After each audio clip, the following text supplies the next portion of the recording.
Reading fill in the blanks made easy using the simple grammar techniques that I am going to show you and that I have been showing you. I showed you one of the students and her performance using the same concepts that I am sharing with you, and these are another set of students that you can see how they are grasping the grammar knowledge and able to solve the questions precisely. And previously they were getting only roughly 2 out of 5. After going through the grammar sessions in the live classes with us, they have improved. Same techniques I am also sharing here, so understand them well and watch this video right till the end. Hey everyone, this is Anurag here from Edutrainex PTE, and I hope you all are doing good. In the previous videos, I have been picking up random questions to demonstrate the power of grammar in solving the reading fill in the blanks questions. In this video, I'm going to pick up some hand-picked questions so that I can demonstrate the use of those grammar techniques on those particular questions. They are all exam questions. So it's very exciting, and watch this video right till the end, like and subscribe. And if you are looking for paid assistance, if you are not able to crack the PT exam by yourself, do contact us. We'll provide you a full course. Not only that, we'll also give you an app access, so you don't have to spend anything separately. You get everything all inclusive. Let's start cracking with the few grammar concepts that I'm going to share with you. Watch it till the end without any doubt. So the grammar hack number 1 and 2 and the previous ones that I shared with you in the last month included some adjective and noun compositions and adjective and noun patterns. So don't forget those concepts. Now, the techniques that I'm sharing with you are not only applicable for this month, but this is a life skill. As I say to you, English is a life skill. Whatever you learn will be applicable and will be used by you forever. Okay, so those grammar concepts and the grammar concepts of these months will make you even more stronger. So what do we have here? Today I wanted to focus on the preposition part. Now we see a lot of questions in the reading fill in the blanks that have prepositions, and people are unable to match or collocate it with the proper preposition. The words I'm also sharing with you in the vocabulary, the most repeated words and how you use it with appropriate prepositions or which type of words you are using it with. Watching together all of them is going to make you very, very strong in the whole reading module, especially in the reading fill in the blanks module. So the first one for today is the usage of of. How do we use of preposition? So there are many common words that we also share in our live classes. The words like growth, growth of, but succeed in, success in. So you have to understand which type of words they are used with. Growth of something, growth of plants, growth of ourselves, any sort of that always collocates with of. Approve. So approve of is like whenever someone approves of your techniques or approve of anything. Approval of the teacher, you can use it in both forms. Approve, approval, you can use it in both forms, but most of the time it collocates with of. The next one is existence. Existence of something, like existence of human beings, existence of dinosaurs in the past, of. Okay, remember this. And there are many other words also that collocates with of. You can Google it. You can also, when you are working with us in the live classes, we'll give you a very big list of all the prepositions. In, the next preposition is also important. When I told you before about succeed in, success in, involved in, concentrated in, okay, so all those things collocates with in. Concentration of, concentrated in, okay. I focused on, you concentrated in this subject, okay. That's how you use it. Succeed in, involved in. So remember, and these are the questions that I saw in the exam for this particular month, in the month of December. There is more to come. Okay, so in the next slide, we are going to also talk about 2 more type of prepositions.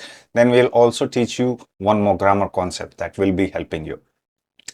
So from, where do you use from and for? For is a very common collocation, and I will cover that first. For is mostly used with the words ing, okay.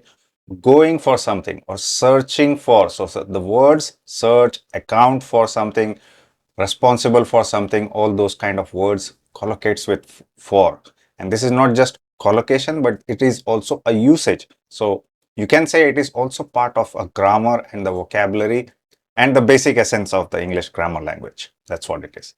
The next one is threat from. So you are getting a threat from someone. Think of it. Differ from. So one is different from the other. So you are making a comparison there. So you get a threat from, you get a call from, you see the difference from this and this. So that is where you use from. So just learn these concepts, and there are many more words that you can Google. Okay, let's move on to the next grammar trick, which is also very, very important. Consistency. Now, many people make this kind of mistake, which is very, very important. When you see the conjunctions like and or in the middle, this is how you use. If one side is singular noun, the other side will also be singular noun. If one side is plural noun, then the other side will also be plural noun. So we have seen these kind of questions appearing in the exam forever. Always they come in the exam. Some of you will definitely get these kind of questions. So that is what consistency is all about. When you use and, so you have to look at both sides. What are we talking about? If it is uncountable noun, then you can use it with plural or singular. But if it is singular or plural, then you have to pick up the appropriate ones. And when we see the questions from the prediction files, this time I am going to pick up question number 10, 30, 49, 51. I have selected random one to demonstrate these concepts so that you learn. And if you see the same concepts in other questions, which you most definitely will, you will be able to apply those skills. So going back to the grammar concepts, now let's see the exam questions that I picked up from the prediction file for this particular month and see whether these grammar concepts are applicable there or not, useful there or not. You have seen the scores, the latest one from someone from Brunei. He got 70 plus score. His target was 65, but he was never able to achieve it. Following the grammar concepts, learning those concepts, and not just learning, practicing them when solving the questions is the key there. He used it, he did it for 1.5 months, and he was able to achieve the score in the very next attempt, first attempt with us. And you are also capable of doing the same. There is no discrimination or there is no difference between those guys and you guys. You can also do the same, what I'm sharing with you on the YouTube. Let's see the first exam question. What do we want to see here? The usage of prepositions, as I told you, see the blanks here. Two of the examples that we discussed and the concepts that we discussed can be applied here. Eutrophication. We don't know what this is. Read it. Eutrophication is a process when bodies of water dash to a high nutrient level due to excessive fertilizer in the soil. So what is this saying? When bodies of water dash to. See the options here. Dash to. Okay. Two prepositions. I have not covered this. Probably I can cover this in the next video. What collocates with to, that is also important. So in the meantime, you can try to guess the second answer. I will help you with the first one. Dash to. What is it talking about? Bodies of water dash to. So basically it's talking about high nutrient due to excessive fertilizer. What is happening when you put too much fertilizer? It collects there, right? So what word do you think is closest to collect? I think the first one is accumulate. Accumulate to high nutrient levels, and that is the first answer. What about the second one? Now we can use the grammar concepts, what we learned. The water becomes overly enriched with minerals and nutrients, which induce excessive dash of algae and other aquatic species. So what is happening in the soil then? Things are growing. So that's what you have to choose, and we already know growth of is the correct usage, and that's what you have to pick. Deplete of, destroy of, maximize, reach of, it's not fitting here context wise, right? So that's why we go with this particular answer. And what is the third one? Which may dash minerals in the water, thus endangering other species. So that means it is talking about these kind of species, algae, when they form in the soil, water, they destroy other things or degrade the performance of other things. That's what the context is saying, right? So what is the word that you see closest to it? Grammar concepts have helped us here, and now it's time to use the vocabulary and understanding of the concept. Which may destroy minerals in the water or deplete minerals in the water, maximize, reach is definitely not in the context. Is it talking about increasing or decreasing? I don't think it's talking about maximizing, because it is saying endangering the species. Okay. If it is running out of that, then only it will endanger, because the resources are getting depleted. Deplete means running out. I've shared this particular word in the vocabulary video that I share on a monthly basis, the type of words that are getting repeated in the exam and that the meaning you should know, you should be aware of. Let's look at the second example. From, we see another prepositions from and for. Now, not every question you will be able to solve by using the prepositions. some other concepts as well, the concepts that I taught you before, and in the coming days I will be sharing with you more grammar concepts. So marine dash coral reefs, the rainforests of the sea are biodiversity hotspots critical to marine dash. Marine what? See the options. Employing, maintaining. So over here you see the combination of adjective and noun. This is the concept that I shared with you last month in the video. Marine dash. So we need a noun. This is an adjective describing the noun. Okay, how many nouns do you see here? I see one here, life. I see here plural noun, threats, loom, restore, delete. None of the other are noun. So which one do you think? Marine life or marine threats? Just go with the context. The rainforest of sea are biodiversity hotspots critical to marine life. That's your first answer. Okay, so previous grammar knowledge still helping you. Yet they face dash from overfishing. So something you are facing is a problem from something related to overfishing, pollution, and climate change. So what are they causing it? They're causing threats. That's what we learned in the usage. Threat from someone, differ from something. So that is the word we are going to choose. Threats from overfishing. And then next one, conservationists are dash innovative methods. Conservationist is the subject here. Methods is the object here. Innovative is adjective describing this noun. What do we need here? We need a verb here using the same concept that we learned last month. Subject, verb, object. Are dash, and with are we use mostly ing. So what do you think? Ing verbs here. Employing, maintaining, deploying. Which one is making sense now? Now you know only 3 words are going to fit. Use the context. Conservationists are dash innovative methods. Maintaining innovative methods, deploying innovative methods, or employing. Employing and deploying has a subtle difference, small difference. Deploy is used in a different scenario. Employ when you make use of it. So that's what it is trying to suggest. Are using it, they are employing. Okay, so that becomes your third answer. The fourth one. Now we will use the concept of consistency, grammar consistency, like coral gardening and genetic research to protect and what? To protect and serve. That is the common usage that we see. For the soldiers, these underwater worlds to protect and dash. So we need a simple present tense because we have a conjunction in the middle. Protect and what? A simple present tense, no plural. So I see 3 of them again, loom, restore, and delete. Delete is definitely not making sense here. Loom is also not making sense here. Restore, protect and restore, that will become. And if you see the context as well, it is talking about the marine life getting endangered. We want to restore it, protect them.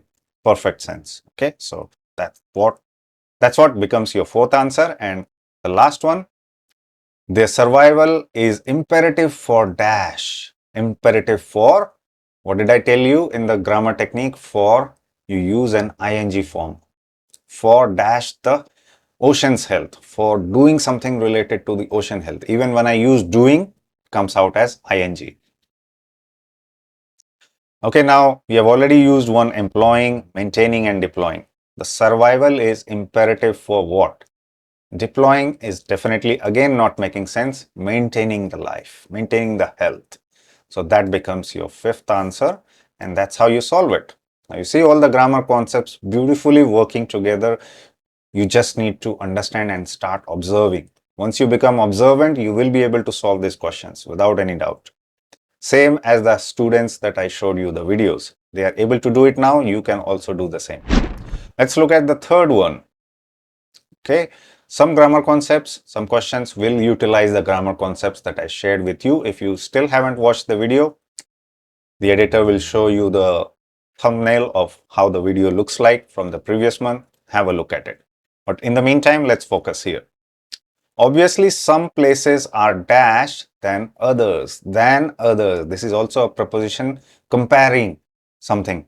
This is worse than others. This is better than others. That's what you should think about. There is a comparison. And we see a better in the options, better, but we don't see any other. So can we choose this answer? Yes, absolutely. Are better than others. As simple as that. Libraries, study lounges, or private restrooms are best. Above all, the places you choose to study should not be dash. Should not be. Okay, there is again a small grammar rule which we haven't discussed in this video, but I have definitely talked about it in 15 grammar shortcuts video. Be, after be, again, most of the time you use an ing because you are describing an activity that is continuous. Study should be, should not be what? Distracting, attracting. And do you see the hint here? Distraction. Straight away in the next sentence, it is talking about distractions. So that's what you have to use, distracting. Many times the sentences in the passages will be giving you hints. You just have to find it. You just have to look. So that becomes your second answer. Now, distraction can dash. What? Distraction can dash. And the first thing you know, you are out of time and out of luck. Distractions can what? Distraction can habits, no, can member, can show, can traditions, build up, establish, can establish what? Can attracting, not making sense. Okay. Can mostly require simple present tense and some preposition as well. So this one over here can build up, and the first thing you know, you are out of time and out of luck. That's what it is trying to say. When you are going to the PT exam hall, there would be many distractions and they can add up, they can build up, and they can make you lose your focus. So that's what it is talking about. That becomes our third answer. A, choosing a good physical environment a dash of your study. So when we choose an environment, it becomes a part of your study or something related to part. But if you think about the answers, how you use it, you can still find the answers. A part, the word we already have it, so we can select it. Of your study dash, study traditions, no, study member, show, study habits. Okay, that's what, this is a collocation that we have used here. Now, I already told you not every question will be solvable using grammar, but most of it, you will be able to apply some kind of grammar techniques and you will be able to solve it. Okay, we still have one more question.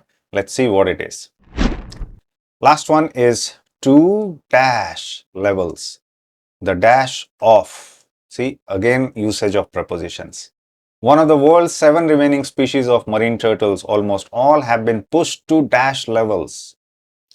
This is also a collocation, dash levels. When we talk about, any species almost getting extinct, that we called it as an extinction level event. Sometimes a tsunami or meteor, if it hits the earth or if there is any major problem in the world, that is an extinction level event. So that is very commonly used in English, and it also collocates. We talked about this in the grammar rules that I showed you. That becomes your first answer. Threaten the dash of these large and long living creatures. Threaten the what? Threaten the engaged, extent, existence. Extent is not making sense here. Extent means to the greatest extent. That is not making sense. We definitely need a noun here. Threaten the existence of these large and long living creatures. Just think about the context and also this collocation of prepositions that I taught you about. You will be able to figure out existence of something. That's what it is.